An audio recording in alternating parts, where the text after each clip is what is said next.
Kdo obišče informacijsko točko Europe Direct Goriška?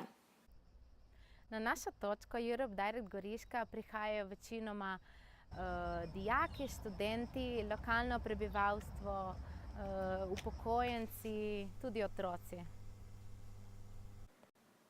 Kaj jih najbolj zanima?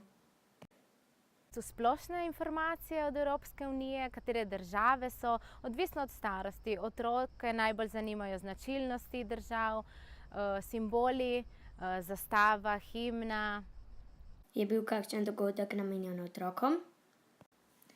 To je bila knjižnica pod krošnjami, je potekala cel teden, mi smo imeli pa en dan na razpolago, tako da smo ta dan brali pravljice, evropske pravljice.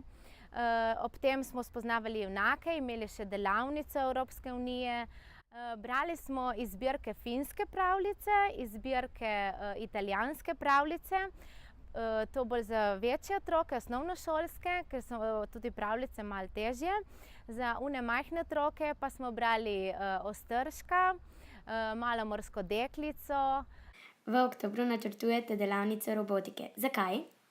Za Evropsko unijo je to pomembno, ker je prav v oktobru Evropski teden programiranja in v bistvu Evropska unija to spodbuja, da otroci kreativno razmišljajo in se ob tem tudi zabavajo.